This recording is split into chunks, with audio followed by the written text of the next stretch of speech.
வாழ்வு தரும் வார்த்தைகள் மூலமாய் எங்களோடு இடைப்படுகின்ற அன்பின் ஆண்டவரே, தவ காலத்தின் 4வது ஞாயிற்றுக்கிழமையிலும் நாங்களுமே நோக்கி பார்க்கின்ற எங்களுடைய சிலுவையை நோக்கியதான பார்வை ஆண்டவரே ஒரு வெற்றியின் பார்வையாய், அருள் நிறைந்து ஆற்றல் தருகின்ற பார்வையாய் இருக்க ஆண்டவர் எங்களை பலப்படுத்தும் உடைய வார்த்தைகள் மூலமாய் எங்களை உருவாக்கும்.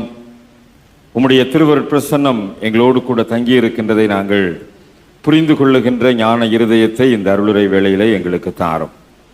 அமர்ந்த மெல்லிய சப்தம் எங்களுடைய செவிகளிலே துணிக்கட்டும். இயேசு ஆண்டவரின் வழியாய் மிகுந்த மனத்தாழ்மையோடு வேண்டிக் கொள்கிறோம் அன்பின் பிதாவே, ஆமென்.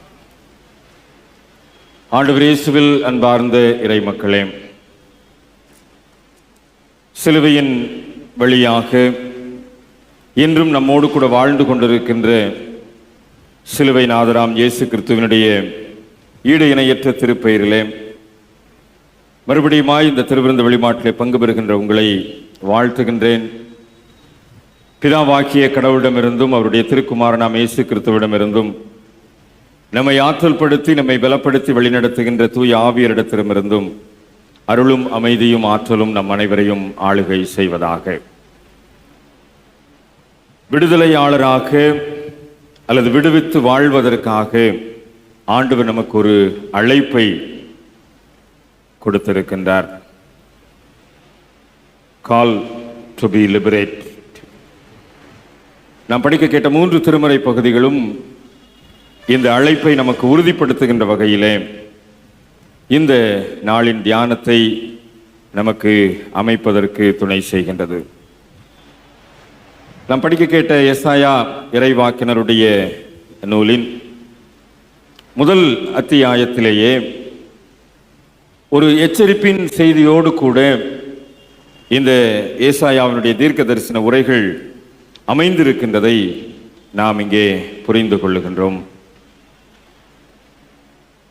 12 முதல் 17 வரை உள்ள திருவார்த்தைகளை நாம் படிக்க கேட்டபோது கடவுளுடைய ஒரு விதமான கோபத்தின் வெளிப்படுவதை ஏசாயா தீர்க்கதரிசியின் மூலமாக புரிந்து கொள்வதற்கு ஆண்டவர் இந்த தவ காலத்தின் இந்த ஞாயிற்றுக்கிழமை சிந்தனையிலே நமக்கு அழைப்பை கொடுத்திருக்கின்றார். ஒரு அழைப்பு கொடுக்கப்பட்டிருக்கிறது என்று சொன்னால் தவறான ஆன்மீகத்திலிருந்து விடுபடுவதற்குரிய அழைப்பாக இந்த அழைப்பு கொடுக்கப்படுகின்றது. நம்முடைய ஆன்மீக வாழ்க்கையிலே ஒருவேளை நாம் தவறு செய்வதற்குரிய சூழ்நிலைகள் நமக்கு உண்டு. ஆகவே அந்த தவறான ஆன்மீகத்திலிருந்து விடுபடுவதற்குரிய அழைப்பாக இந்த அழைப்பை நாம் ஏற்றுக்கொள்ள அழைக்கப்படுகின்றோம். கிமு 734 ஆண்டு ஆகாஷ் மன்னனுடைய காலம், எருசலேம் தாக்கப்பட்ட சூழ்நிலையிலே எழுதப்பட்ட இறைவாக்கு இந்த முதல் அத்தியாயத்தில் பதிவு செய்யப்பட்டிருக்கின்றது. மிகவும் தெளிவாக வீணான காணிக்கைகளை கொண்டு வர வேண்டாம், உங்களுடைய ஓய்வு நாளையும் சபை கூட்டத்தையும் நான் சகிக்க மாட்டேன், உங்கள் மாத பிறப்புகளையும் உங்கள் பண்டிகைகளையும் என் ஆத்துமா வெறுக்கிறது, உங்கள் கைகள் இரத்தத்தினால் நிறைந்திருக்கின்றது, தூபம் காட்டுதல் எனக்கு அருவருப்பாய் இருக்கிறது என்று சொல்லி ஆன்மீகத்தை குறித்து கடவுள் சொல்லுகின்ற இந்த தவறான ஆன்மீகத்தை எச்சரிக்கின்ற ஒரு சூழ்நிலையாக இந்த வார்த்தைகள் தீர்க்கதரிசியின் மூலமாய் பதிவு செய்யப்படுகின்றது. கடவுளுடைய வெறுப்பிற்கு, கடவுளுடைய அருவருப்பிற்கு ஆளாகக்கூடிய அல்லது கடவுள் சகிக்க முடியாத செயல்களினால் நிறைந்திருக்கின்ற ஒரு உணர்வற்ற ஜனமாக இந்த பகுதியானது நமக்கு சுட்டி காட்டப்படுகின்றது. முதல் அதிகாரத்தில் 3ஆம் வசனத்திலே சொல்லப்பட்டிருக்கிறது, என் ஜனம் உணர்வில்லாமலும் இருக்கிறது. ஆக நாம் கிறிஸ்தவ வாழ்க்கையிலே பாரம்பரிய நிறைவேற்றுதலிலே இன்றைக்கு தவக்காலத்தின் மேன்மையை உணர்ந்தவர்களாய் வாழ்ந்து கொண்டிருக்கிற இந்த சூழ்நிலையிலே, இந்த வருடத்தின் இந்த தவக்காலத்தின் மைய நாட்களாகிய இந்த நாட்களிலே ஆண்டவர் நம்மை ஒரு மனம் திரும்புதலுக்கு நேராக அழைக்க இந்த பகுதியின் மூலமாய் விரும்புகின்றார். மிகவும் தெளிவாக அந்த பகுதியிலே சுட்டி காட்டப்படுகின்றது. 16ஆம் வசனத்திலே, உங்களை கழுவி சுத்திகரியுங்கள். ஆண்டவர் ஒரு அழைப்பை கொடுக்கின்றார். தவறான ஆன்மீக வாழ்விலிருந்து விடுபட வேண்டும் என்கின்ற அழைப்பு இன்றைக்கு நமக்கு முன் வைக்கப்படுகின்றது. நாம் கழுவி சுத்திகரிக்கப்பட வேண்டும். நாம் உணர்வில்லாத ஜனமாய் இருக்கின்றோம். நாம் உணர்வுள்ள ஜனங்களாய் மாற வேண்டும். ஆண்டவருக்கு எதெல்லாம் நம்முடைய ஆன்மீகத்தின் மூலமாய் அருவருப்பாய் இருக்கின்றதோ அல்லது வெறுப்பாய் இருக்கின்றதோ அல்லது ஆண்டவருக்கு பிரியமில்லாத செயல்பாடுகளாய் இருக்கின்றதோ அதை நாம் தவிர்த்து விட்டு நாம் கழுவி சுத்திகரிக்கப்படுவதற்கு நாம் நம்மை அர்ப்பணிக்க வேண்டும் என்கின்றதான ஒரு அழைப்பு இன்றைக்கு இந்த காலை நேரத்திலே நமக்கு கொடுக்கப்படுகின்றது. நற்பண்புகளுடன் நம்முடைய ஆன்மீகத்தை சீர்தூக்கி பார்க்க ஆண்டவர் நம்மை அழைக்கின்றார்.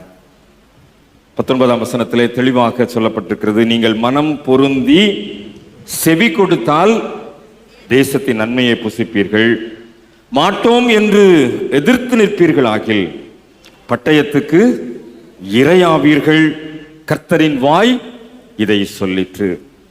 நேற்றைய தினத்திலே உபவாச ஜெபத்திலே பங்கு பெற்றவர்களுக்கு நினைவிருக்கும், எரேமியா தீர்க்கதரிசியின் மூலமாய் மிகவும் தெளிவாக சொல்லப்பட்ட இறை வார்த்தைகள்.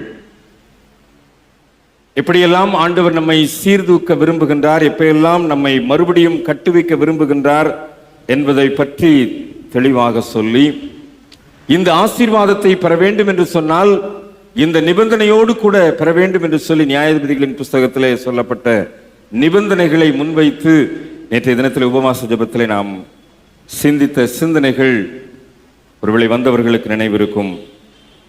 ஆண்டவர் இந்த நாளிலேயும் இந்த ஞாயிற்றுக்கிழமையிலும் நமக்கு அதை ஒட்டியதான ஒரு பகுதியை நமக்கு சுட்டி காட்ட விரும்புகின்றார். மனம் திரும்பி செவி கொடுத்தால் நன்மையை புசிப்பீர்கள், மாட்டோம் என்று எதிர்த்து நிற்பீர்களாகில் பட்டயத்துக்கு இரையாவீர்கள். ஒருவேளை நாம் நம்மை கழுவி சுத்திகரிப்பதற்கு இந்த தவ காலத்திலே நாம் முற்படுவோம் என்று சொன்னால், அப்படிப்பட்டதான ஒரு சிந்தனையோடு நம்மை இந்த தவ காலத்தின் இந்த மைய நாட்களிலே நம்மை மறு அர்ப்பணம் செய்வோம் என்று சொன்னால், தேசத்தின் நன்மையை புசிக்கக்கூடிய ஆசீர்வாதம் நமக்கு உண்டு. ஒருவேளை அதற்கு மறுப்பு தெரிவிப்போம் என்று சொன்னால், மனம் திரும்புதலிலே நமக்கு கடினப்பாடு இருக்கும் என்று சொன்னால், செவி கொடுப்பதிலே நமக்கு கடினப்பாடு இருக்கும் என்று சொன்னால், அல்லது இந்த அருவருப்பான வெறுப்புகளை நாம் புறக்கணித்து விட்டு நாம் சரியான பாதையில் நடந்து செல்வதற்கு நமக்கு கடினப்பாடு இருக்குமே, ஆனால் பட்டயத்துக்கு இரையாக்கப்படுவோம் என்கின்ற எச்சரிப்பின் செய்தியும் இன்றைக்கு நமக்கு முன் வைக்கப்படுகின்றதை உணர்ந்தவர்களாய் நம்மை மறு அர்ப்பணம் செய்ய ஆண்டவர் நம்மை அழைக்கின்றார். மறுபடியும் நினைவுபடுத்துகின்றேன், தவறான ஆன்மீகத்திலிருந்து விடுபடுவதற்கு ஆண்டவர் நம்மை இந்த காலை நேரத்திலே அழைப்பு விடுக்கின்றார். நம்முடைய ஆன்மீகம், நாம் நினைத்துக் கொள்ளுகிறோம் நான் மிக சரியான பாதையில இருக்கிறேன், வெள்ளிக்கிழமைகளிலே திருவிருந்திலே பங்கு பெறுகின்றேன், ஞாயிற்றுக்கிழமை வழிபாடுகளிலே பங்கு பெறுகின்றேன், சொல்லப்பட்ட எல்லா ஆராதனைகளிலேயும் நாம் இருக்கின்றேன் என்று சொல்லி நாம் நினைத்து கொண்டிருக்கலாம். ஆனால் அது ஆண்டவருடைய பார்வையிலே ஏற்புடையதா இருக்கிறதா என்பதை நாம் உய்த்து ஆராய்ந்து சோதித்தறிய அழைக்கப்படுகின்றோம். என்னால் இந்த பகுதி திரும்ப திரும்ப அதைத்தான் சொல்லுகின்றது. வீண் காணிக்கைகளை கொண்டு வர வேண்டாம், தூபம் காட்டுதல் எனக்கு அருவருப்பாய் இருக்கின்றது, உடைய ஓய்வு நாள் சபை கூட்டத்தை நான் சகிக்க மாட்டேன். ஒரு எச்சரிப்பின் செய்தியோடு கூட இந்த பகுதியானது நமக்கு கண்டித்து உணர்த்துகின்றதை, நம்முடைய ஆன்மீகம் நமக்கு ஒருவேளை சரியாக இருக்கலாம், அது ஆண்டவருடைய பார்வையிலே சரியாக இருக்கிறதா என்பதை நாம் ஆராய்ந்து பார்த்து நம்முடைய ஆன்மீகத்தை சரிப்படுத்திக் கொள்வதற்கு, அல்லது தவறான ஆன்மீக சூழ்நிலையிலிருந்து விடுபட்டு நாம் சரியான பாதையிலே அந்த மனம் திரும்புதலின் சூழ்நிலையை அமைத்துக் கொள்வதற்கு ஆண்டவர் நம்மை அழைக்கின்றார். 18ஆம் வசனத்தில் மிகவும் தெளிவாக சொல்லப்பட்டிருக்கிறது, உங்கள் பாவங்கள் சிவேர் என்றிருந்தாலும் உறைந்த மழையைப் போல் வெண்மையாகும். இரத்தாம்பர சிவப்பாயிருந்தாலும் பஞ்சை போல் ஆகும். மன்னிப்பதற்கு தயை பெருத்திருக்கின்ற ஆண்டவர் நம்மை மறுபடியும் மன்னித்து ஏற்றுக்கொள்வதற்கு இருக்கரம் நீட்டி நம்மை அழைக்கின்ற ஆண்டவர். நம்முடைய ஆன்மீகம் தவறான பாதையில் இருக்குமேயானால் அதை சுட்டிக்காட்டி சரிப்படுத்துவதற்கு ஊழியர்களை, தீர்க்கர்களை நமக்கு அனுப்பி நம்மை சீர்படுத்துகின்ற ஆண்டவர். திருவசனங்களின் மூலமாய் நமக்கு அந்த போதனையை சரியாய் கற்பிக்கின்ற ஆண்டவர். நாம் மனம் திரும்ப வேண்டும் என்பதை எதிர்பார்க்கின்றார். நாம் கழுவி சுத்திகரிக்கப்பட வேண்டும் என்பதை எதிர்பார்க்கின்றார். நம்முடைய கிரியைகளின் பொல்லாப்பை நாம் அகற்ற வேண்டும் என்பதை எதிர்பார்க்கின்றார். அந்த அடிப்படையில் தான் இன்றைக்கு பிள்ளைகளோடு நாம் இணைந்து சொன்ன அந்த வசனம் பதிவு செய்யப்பட்டிருக்கிறது. நன்மை செய்ய படியுங்கள். அப்போ தீர்க்கதரிசி இந்த வார்த்தையை சொல்வதன் மூலமாக ஒரு காரியம் மறைபொருளாய் வெளிப்படுத்தப்படுகின்றது. நன்மை செய்வது இன்னும் படிக்கப்படாமல் இருக்கின்றது. ஆக நன்மை செய்வதிலே நாம் சோர்ந்து போயிருக்கோம். நம்ம நினைக்கிறோம் நன்மை செய்துகிறோம் அப்படின்னு சொல்லி. ஆனால் தீர்க்கதரிசி சொல்கிறார், நன்மை செய்ய படியுங்கள், நியாயத்தை தேடுங்கள். அப்ப நாம் நியாயத்தை தேடாமல் இருக்கின்றோம். ஒடுக்கப்பட்டவனை ஆதரியுங்கள், ஆதரிக்காமல் இருக்கின்றோம். திக்கற்ற பிள்ளையின் நியாயத்தையும் விதவையின் வழக்கையும் விசாரியுங்கள். இதெல்லாம் நம்முடைய வாழ்க்கையில செயல்படாமல் இருப்பதை தீர்க்கதரிசி சுட்டி காட்டுகின்றார். பிள்ளைகளோடு இணைந்து சொன்ன இந்த வசனத்தை மறுபடியும் நாம் நினைவுபடுத்தி நாம் கழுவி சுத்திகரிக்கப்படுவதற்கு, தவறான ஆன்மீகத்திலிருந்து ஆண்டவர் நம்மை விடுவிக்க கொடுக்கின்ற அழைப்பை ஏற்றுக்கொண்டவர்களாய் பலிபீடத்திற்கு நேராக அவருடைய பந்தியிலே பங்கு பெறுவதற்கு நம்மை தகுதிப்படுத்துவோம். இன்றைக்கு பலிபீடத்திற்கு வருகின்ற போது, ஆண்டவரே, ஒருவேளை என்னிடத்தில் அந்த தவறான ஆன்மீகம் காணப்படுமேயானால் அதை நான் சரிப்படுத்தி கொண்டு நான் கழுவி சுத்திகரிக்கப்படுவதற்கு இந்த பலிபீடத்திலே என்னை தூய்மைப்படுத்தும் ஆண்டவரே என்று சொல்லி நாம் கேட்போம் என்று சொன்னால், ஆண்டவர் நிச்சயமாய் நம்மை அப்படிப்பட்ட ஒரு புது வாழ்வுக்கு நேராக நம்மை வழி நடத்துவார் என்பதிலே சந்தேகமில்லை. இந்த பகுதியை நாம் இன்னும் ஆழமாக வீட்டில் சென்று கற்று ஆராய்ந்து கொள்ளுகின்ற போது, ஆண்டவர் நமக்கு இந்த தவறான ஆன்மீகத்திலிருந்து விடுபடுவதற்கு கொடுக்கின்ற அழைப்பாக மாத்திரமல்ல, நம்முடைய தனி மனித வாழ்விற்கு ஒரு விடுதலையின் அழைப்பாகவும் இந்த அழைப்பு அமையும் என்பதை நாம் புரிந்து கொள்ள முடியும். நாம் படிக்க கேட்ட நற்செய்தி பகுதியை எடுத்துக்கொள்வோம். லூக்கா 13ஆம் அதிகாரத்திலே ஓய்வு நாளிலே நடைபெற்ற ஒரு அரும் செயல் சுட்டிக்காட்டப்பட்டிருக்கின்றது. லூக்கா 13ஆம் அதிகாரத்தில் 18 ஆண்டு காலமாய் பலவீனப்படுத்தும் ஆவியை கொண்ட ஒரு பெண், அவள் எவ்வளவும் நிமிரக்கூடாத கூனியாக இருக்கின்றாள். இந்த பெண் ஓய்வு நாளிலே ஜெப ஆலயத்தில் ஆண்டவர் போதகம் பண்ணி கொண்டிருந்த போது அங்கே இருந்த ஒரு பெண். இந்த 18 ஆண்டு கால விடுதலை மறுப்பு என்பது இவளுடைய தனிப்பட்ட ஆன்மீக வாழ்க்கையை பாதித்திருக்கக்கூடியதான ஒரு விஷயம்.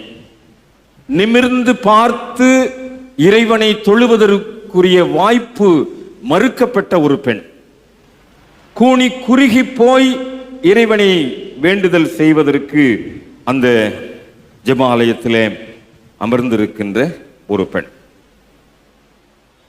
ஓய்வு நாளிலே ஆண்டவர் தொழுகை கூடத்தில் நிறைவேற்றுகின்ற இந்த சுகப்படுத்துகின்ற பணியானது, பொதுவாக ஓய்வு நாளிலே இந்த சுகப்படுத்துகின்ற பணியை தொடர்ந்து ஆண்டவர் செய்து கொண்டுதான் இருக்கின்றார்.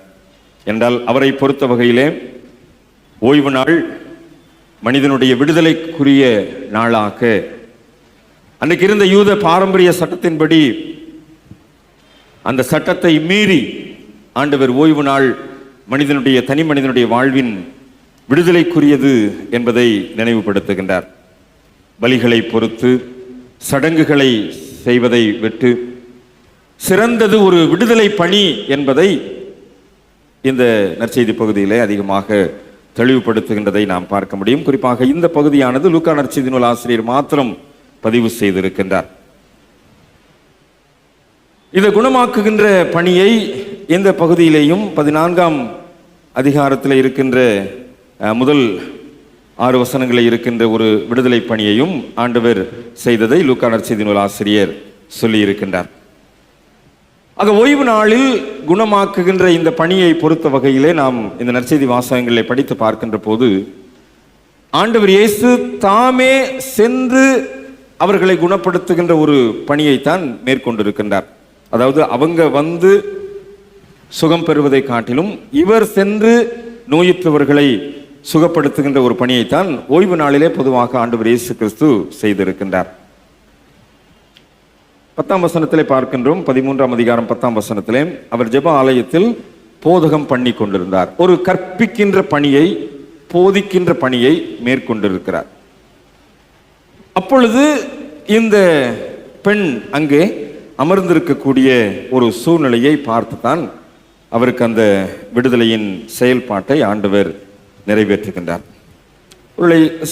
ஒரு சின்ன பின்புலத்தை உங்களுக்கு சுட்டி காட்ட விரும்புகின்றேன். அன்றைக்கு இயேசுவினுடைய காலத்தில் இருந்த பெண்களுடைய நிலைப்பாட்டை சற்று நான் உங்களுக்கு சொல்ல விரும்புகின்றேன். யூத சமயத்தை பொறுத்த வகையிலே பெண்கள் 2ஆம் தர குடிமக்களாக பாவிக்கப்பட்டவர்கள். கல்வி அவர்களுக்கு மறுக்கப்பட்டது. புது இடங்களிலே அவர்கள் வாய் திறந்து பேசுவது தடை செய்யப்பட்டது. திருமணத்திற்கு முன் வரை தகப்பனுடைய அந்த ஆண் அவருடைய அந்த கட்டுப்பாட்டுக்குள் இருக்க வேண்டும். திருமணத்திற்கு பின் கணவன் அந்த ஆணுடைய கட்டுப்பாட்டில் இருக்க வேண்டும். ஒருவேளை கணவன் இறந்து விட்டால் ஆண் பிள்ளையுடைய கட்டுப்பாட்டில் இருக்க வேண்டும். ஒருவேளை ஆண் பிள்ளை என்று இல்லை என்று சொன்னால் உறவினர்கள், நெருங்கிய உறவினர் ஒரு ஆணுடைய கட்டுப்பாட்டிற்குள் பெண் இருக்க வேண்டும். இதுதான் யூத சமயத்தை பொறுத்த வகையிலே அன்றைக்கு பெண்களுக்கு வைக்கப்பட்டிருந்த ஒரு சூழ்நிலை.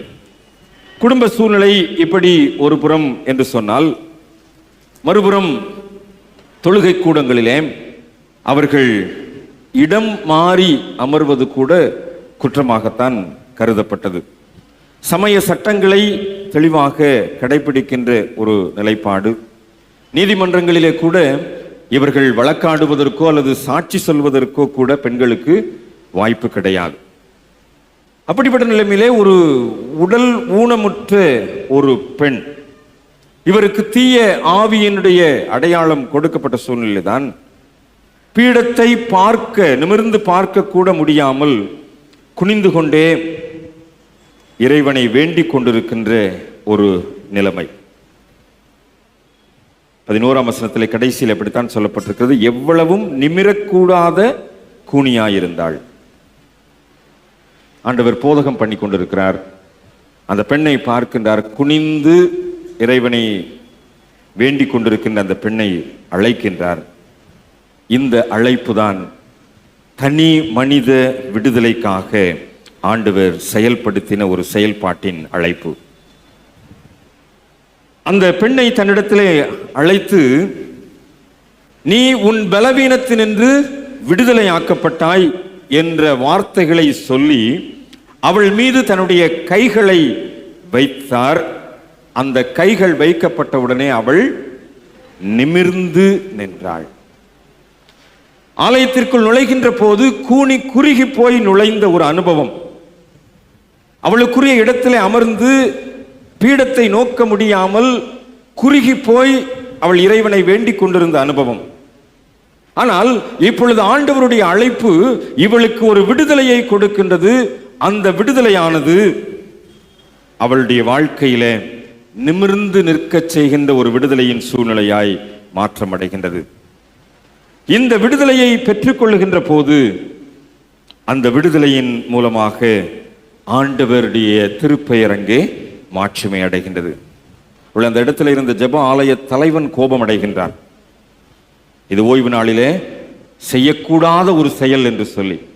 ஆனால் ஆண்டவரை பொறுத்த வகையிலே விடுதலைக்குரிய அழைப்பை கொடுக்கின்றார். சட்டத்தை மீறி, யூத பிரமாணங்களை மீறி அந்த அழைப்பை நிறைவேற்றுகின்றார்.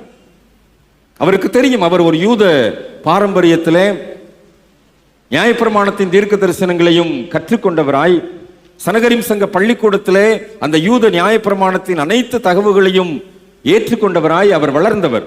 அவருக்கு தெரியும் ஓய்வு நாளுடைய சட்டத்தை பற்றி.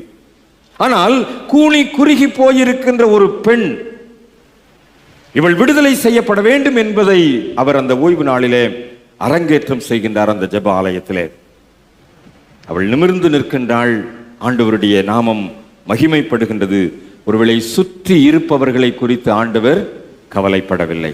ஜெப ஆலய தலைவனை குறித்தோ அல்லது அங்கே இருக்கின்ற பரிசேயர்கள், சதுசேயர்கள், வேதபாரர்களை குறித்தோ ஆண்டவர் கவலைப்படவில்லை. அவரை பொறுத்த வகையிலே அவருடைய அழைப்பு ஒரு தனி மனித விடுதலை சார்ந்த அழைப்பு. அந்த அழைப்பு அந்த பெண்ணுக்கு சரியாக நிறைவேற்றம் அடைகின்றது. கடவுளுடைய திருவுளப்படி அந்த திருமறை ஒளியிலே பயணிப்பதற்குரிய எதிர்காலம் அவளுக்கு அங்கே கொடுக்கப்படுகின்றது. சற்று நாம் நம்முடைய வாழ்விலே இந்த தவ காலத்தில் ஆண்டவருடைய ஆலயத்திலே பிரவேசிக்கின்ற போதெல்லாம் இப்படிப்பட்டதான ஒரு விடுதலையின் அழைப்பை வைத்திருக்கின்ற ஆண்டவரை நோக்கி நாம் பயணிக்கின்றோம் என்கின்ற ஒரு உணர்வோடு கூட நாம் பிரவேசிப்பதற்கு அழைக்கப்படுகின்றோம். நாம் ஆராதிக்கின்ற ஆலயம்தான், நம்முடைய முன்னோர்கள் ஆராதித்த ஒரு ஆலயம்தான், நம்முடைய இனஜன பந்துக்களோடு இணைந்து சபை கூடி வருதலை நிறைவேற்றுகின்ற ஒரு ஆலயம்தான். ஆனால் இந்த ஆலயம் ஆண்டவர் நம்மை விடுதலை செய்வதற்கென்று நமக்கென்று கொடுக்கப்பட்ட ஒரு ஆலயம் என்பதை இந்த ஆலயத்தின் வாசற்படியிலே கால் மிதிக்கின்ற போது நாம் நினைவுபடுத்தி கொண்டு முன்னேறி வருவதற்கு நாம் அழைப்பு பெற்றிருக்கின்றோம். ஒருவேளை ஒரு வழிபாட்டிற்குரிய அழைப்பு நமக்கு கொடுக்கப்படுகின்ற போது நாம் பணிந்து குனிந்து முழங்கால் படியிட கடவும் வாருங்கள் என்கின்ற அந்த அழைப்பை நாம் பெற்றுக்கொள்கின்ற போது அந்த அழைப்பிலே ஆண்டவர் நம்மை விடுதலை செய்கின்ற கூறுகள் அடங்கி இருக்கிறது என்பதை நாம் நினைவுபடுத்திக் கொள்ள ஆண்டவர் விரும்புகின்றார். இன்றைக்கு ஆண்டவருடைய திருமணநிலையிலே இந்த திருப்பந்தியிலே பங்கு பெறுவதற்கு நாம் வர இருக்கின்றோம். இந்த திருப்பந்தியிலே நாம் முழங்கால் படியிட்டோ அல்லது பலவீனமானவர்கள் நின்றோ இந்த அப்பத்தையும் திராட்சரசத்தையும் பெற்றுக்கொள்ள இருக்கின்றோம். என்னுடைய தனி மனித வாழ்விலே ஒரு விடுதலையை இந்த இடத்திலே நான் பெற்றுக்கொள்கிறேன் என்று சொல்லி நிமிர்ந்து நின்றவர்களாய் இந்த வழிபாட்டு தலத்திலிருந்து புறப்பட்டு செல்வதுதான் ஆண்டவருடைய விருப்பமாய் இருக்கிறது என்பதை நாம் புரிந்து கொண்டவர்களாய் இந்த திருப்பந்தியிலே நாம் பங்கு பெறுவதற்கு நம்மை நாம் தகுதிப்படுத்துவோம். ஏசாயா இறைவாக்கினர் மூலமாக கொடுக்கப்பட்ட அழைப்பு ஒருபுறம், லூக்கா நற்செய்தி நூல் ஆசிரியர் மூலமாக கொடுக்கப்படுகின்ற அழைப்பு ஒருபுறம். இந்த இரண்டு விதமான அழைப்புகளும் இன்றைக்கு நமக்கு முன்பாக இருக்கின்றது. ஒரு புறம் நம்முடைய தவறான ஆன்மீகத்தை சுட்டி காட்டுகின்ற ஒரு அழைப்பு, மறுபுறம் நம்முடைய தனி மனித வாழ்விலே விடுதலைக்கென்று ஆண்டவர் வைத்திருக்கின்றதான ஒரு அழைப்பு. நாம் எல்லாருமே விடுதலை பெற வேண்டியவர்கள் தான். நாம் எல்லாருமே விடுவிக்கப்பட வேண்டியவர்கள். ஏதோ ஒரு விதத்திலே கட்டப்பட்டிருக்கிறோம். ஏதோ ஒரு சூழ்நிலையிலே நம்முடைய ஆன்மீகம் விழுந்து போயிருக்கிறது. ஏதோ ஒரு நிர்பந்தத்திலே நாம் தவறை நோக்கி பயணித்துக் கொண்டிருக்கின்றோம். ஏதோ ஒரு சூழ்நிலையிலே நம்முடைய ஆன்மீகம் கேள்விக்குறியாக சவாலாக அமைந்திருக்கின்றது. ஆண்டவர் இன்றைக்கு இந்த இரண்டு விதமான அழைப்புகளை நமக்கு கொடுத்திருக்கிறார். நாம் தவறான ஆன்மீகத்திலிருந்து நாம் விடுபடுவதற்குரிய அழைப்பை சரியாய் நம்முடைய செவிகளிலே ஏற்றுக்கொள்வோம் என்று சொன்னால், இன்றைக்கு நம்முடைய தனி மனித வாழ்விலே ஆண்டவர் கொடுக்கின்ற அந்த அழைப்பு நம்மை நிமிர்ந்து நிற்க செய்யும். நம்முடைய தலை குனிந்து போன வாழ்வை தலை நிமிர்ந்து நிற்க செய்யும்.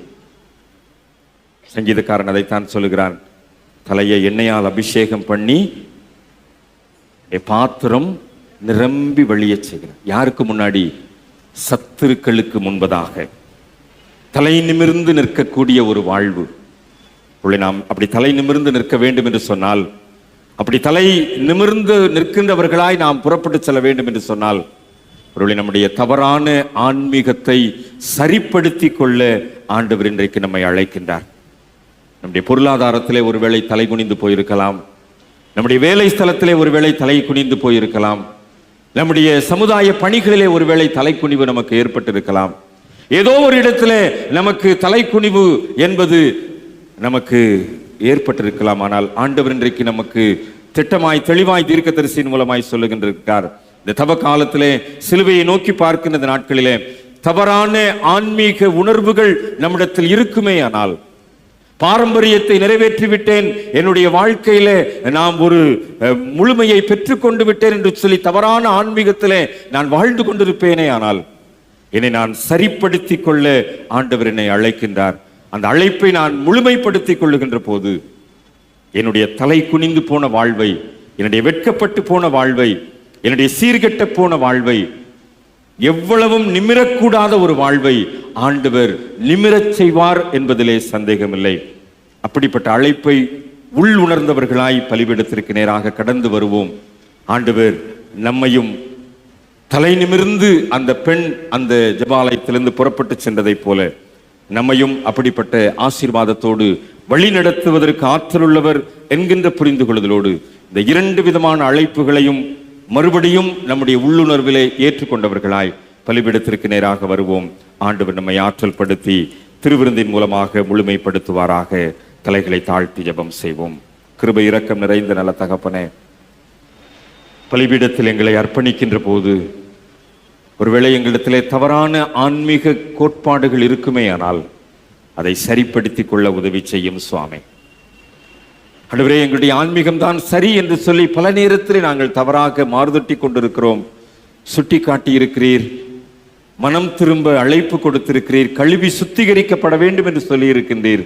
நாங்கள் எங்களை சரிப்படுத்திக் கொள்ளுகின்ற போது எவ்வளவும் நிமிரக்கூடாத அந்த கூணமான அந்த பெண் நிமிர்ந்து நின்றதை போல நாங்களும் எங்களுடைய வாழ்க்கையில நிமிர்ந்து நிற்பதற்குரிய எதிர்காலம் உண்டு என்கின்ற புரிந்து கொள்ளுதலோடு எங்களுடைய வாழ்வை விடுதலைக்கு நேராக வழி நடத்த வல்லமையுள்ள ஆண்டவர் சிலுவையிலிருந்து இருக்கரம் நீட்டி அழைக்கின்றார் என்கின்ற அந்த அழைப்பை பெற்றுக்கொண்டவர்களாய் பலிபீடத்திற்கு வர எங்களுக்கு அருள் தாரும். பலிபீடத்திலிருந்து வெளிப்படுகின்ற ரத்தம் எங்களை பரிசுத்தப்படுத்தட்டும். இயேசுவின் திருப்பெயரில் ஜெபிக்கிறோம் நல்ல பிதாவே, ஆமென்.